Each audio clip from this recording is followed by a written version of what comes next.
ऊपर वाले से प्रार्थना करती हूँ कि भगवान हर लड़की को इस मुसीबत से बचाए जिससे मैं 2-4 बार हुई। जब मेरी माँ हमें छोड़कर इस दुनिया से चली गई थी तो मैं अपनी सहेलियों के साथ छत पर गुड़िया के साथ खेल रही थी। जब मेरी उम्र 7 साल थी मुझे एक बच्ची ने आकर बताया कि चलो तुम्हारी माँ मर गई है। उस बात पर मुझ पर कोई असर ना हुआ क्योंकि मैं मरने का मतलब नहीं जानती थी। मैं खेलने में बिजी थी। अचानक मुझे रोने की आवाज़ आने लगी तो मैं नीचे आ गई। मैंने देखा कि मेरी बड़ी बहन और भाई माँ की चारपाई के पास बैठे रो रहे हैं। मुझे माँ के मरने का बिल्कुल भी मलाल नहीं हुआ क्योंकि माँ काफ़ी दिनों से बीमार थी और मैं ज़्यादातर अपनी मौसी के घर रहती थी। माँ की मृत्यु के बाद पापा पैसे कमाने के लिए दूसरे शहर चले गए। ऐसे गए कि उन्हें पलटकर दोबारा हमारी खबर नहीं ली। घर में हम सब भाई बहन रहते थे।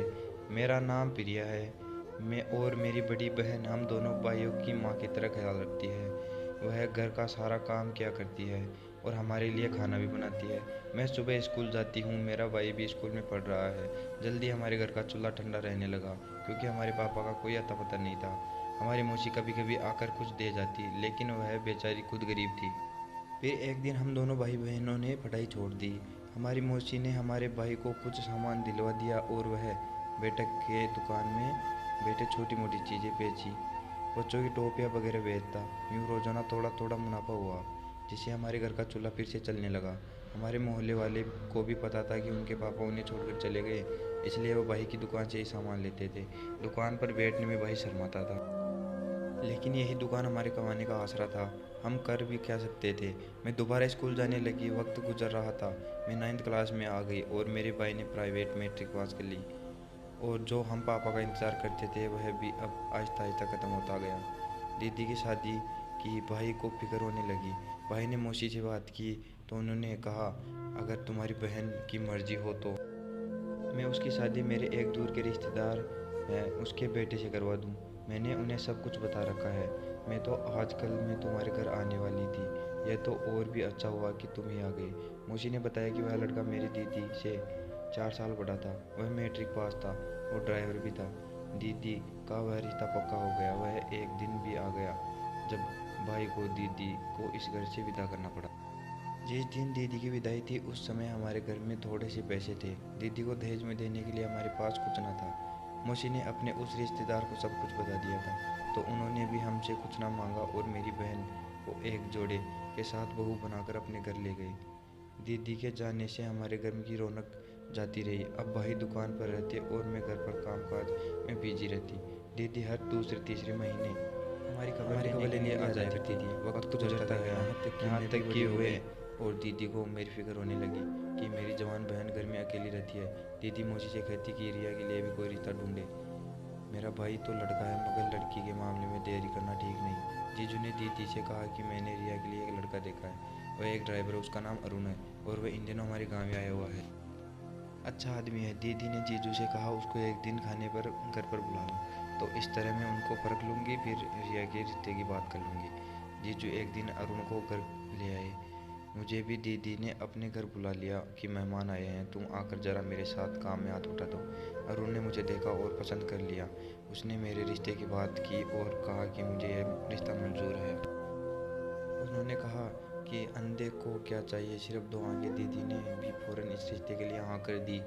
दीदी ने उसे कहा कि अपने घर वालों को बुलाओ, तुम्हारी मम्मी पापा को शादी में ज़रूर बुलाना चाहिए। अरुण कह रहा था कि उसकी मम्मी पापा का देहांत हो चुका है।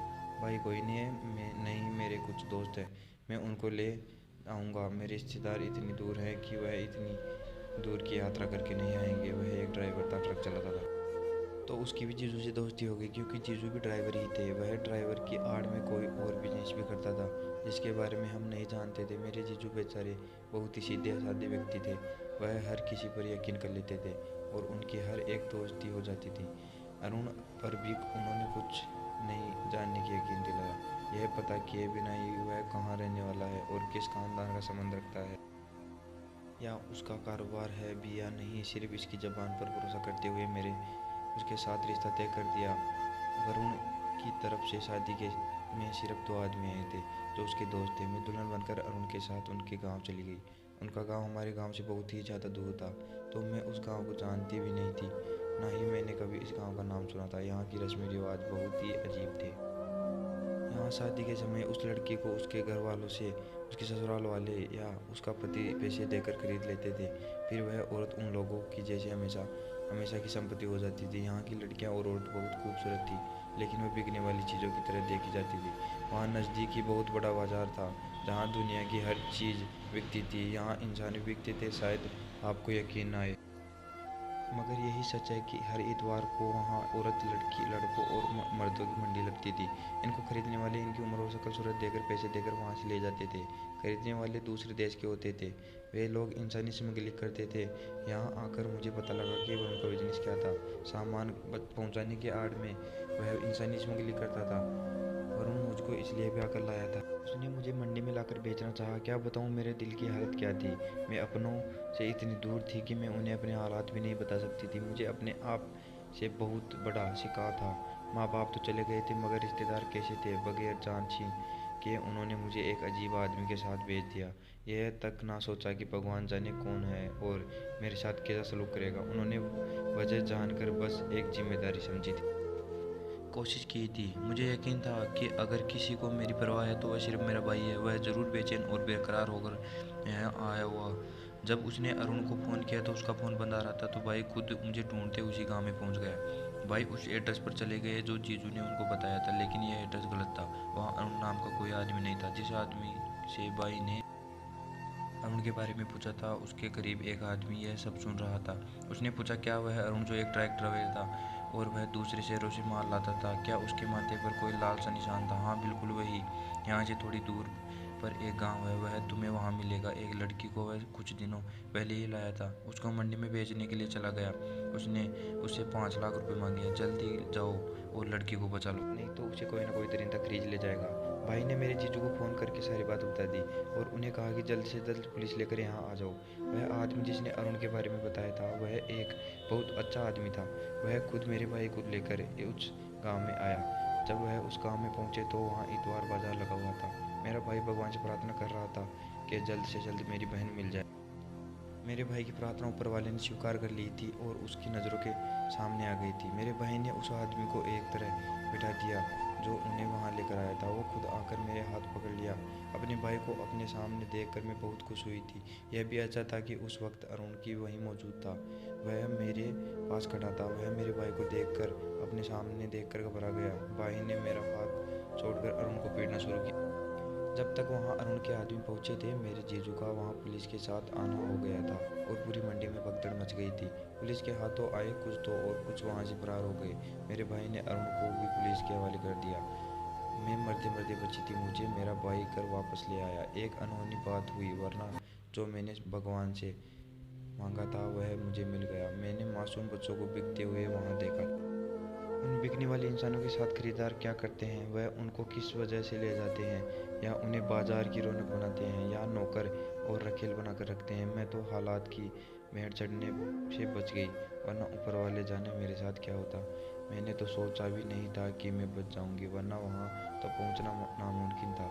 लेकिन मेरा भाई वहाँ पहुँच गया क्योंकि मेरी किस्मत अच्छी थी।